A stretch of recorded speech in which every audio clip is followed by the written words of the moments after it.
Hey, pushers, if you just wrote your APUSH DBQ and you're worried at all about whether what you wrote was correct or not, stay tuned, I've got you covered. If your prompt was set 1, which was all about how the institution of slavery impacted American society between 1783 and 1840, this is the question I'm going to go through now. To start, I'm going to describe all 7 documents and then give you examples of outside evidence and thesis statements that you could have included. And hopefully this will give you a good idea of whether what you wrote is on its way to earning a good score. In the first document, Chief Justice of the Massachusetts State Supreme Court, William Cushing, argued that slavery is incompatible with the Massachusetts State Constitution. And so you could have, set this within the time frame of the American Revolution or the Enlightenment.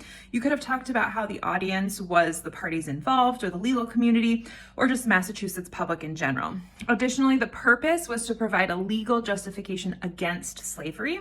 And he has the point of view of an Enlightenment thinker, someone who may be religious as well. Document 2 by Benjamin Banneker is a pretty intense letter to Thomas Jefferson, where he is highlighting the hypocrisy of advocating for American liberty while perpetuating slavery.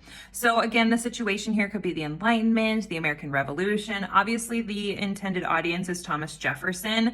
The purpose is to confront Jefferson, and the point of view is from a free African American. In document 3, Matthew Carey is arguing that the debate over Missouri's statehood is going to threaten the viability of the nation. And so this can be said in the context of westward expansion and just more specifically Missouri's application for statehood.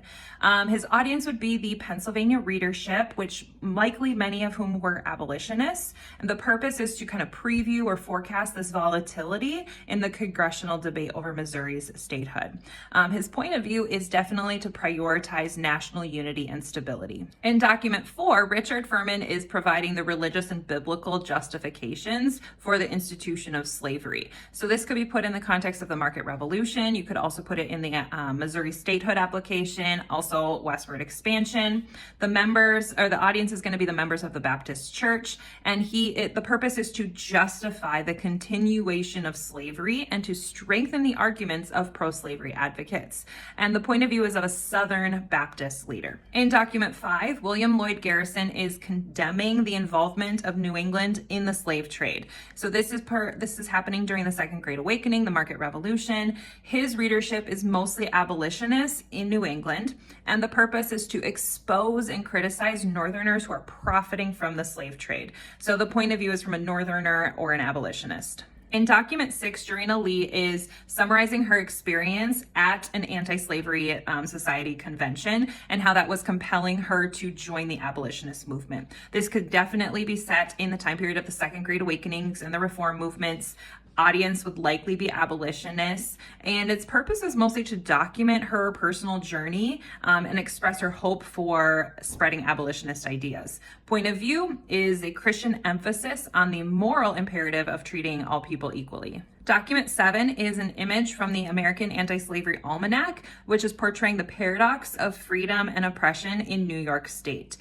This would be set during the time of the abolitionist movement. Probably the readership is abolitionists, attempting to evoke both empathy and outrage at the harsh reality for enslaved individuals even within free states. The point of view is likely an abolitionist emphasizing the vicious cycle of abolition.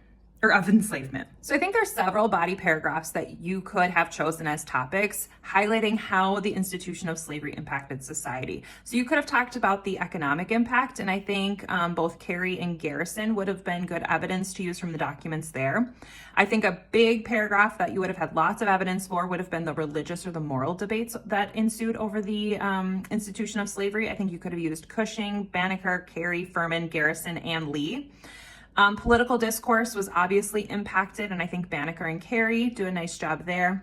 And just the overall sectional divide that was growing between the North and the South, and I think Cushing, Garrison, and the image by the Anti-Slavery Almanac would all work as evidence in that paragraph. There's a ton of outside evidence that could have been included. Here are some of the things that quickly came to my mind. Of course, the cotton gin. The cotton gin, we kind of laugh about as readers because it seems to come up in every single essay, but it definitely would have been good evidence here. The expansion of the internal slave trade and also the ending of the international slave trade in 1808, the development of slave codes, the growth of abolitionist literature and speeches, so any specific people or narratives that you could have included there, the growth of anti-slavery societies, so if you had specifics related to that, and also just the development of a distinct African-American culture and their practices that developed, whether that was free or enslaved. All of that would work along with lots of other ideas. So for your thesis statements, you want to make sure that you're addressing the scale of causation. So you need to have some sort of inclusion of how slavery impacted society. So here's a couple that I wrote out that could have worked. From the post-revolutionary period to the eve of the Civil War, the institution of slavery not only fueled economic growth, but also catalyzed significant religious and moral debates. So that's addressing just economics and then religious and moral debates. So that would have just been like a 2-paragraph body paragraph essay. And then another thesis statement is during the period from 1783 to 1840, the institution of slavery permeated every aspect of United States society, dictating labor practices, social relations, and political discourse. So talking about how slavery was all encompassing and was involved in economics, social relations, and politics. I hope that gives you a clear understanding of how this DBQ could have been answered. Obviously, there's a lot to it, and you could have gone a different direction as well, but stay tuned as I go through the next DBQ and LEQs as well.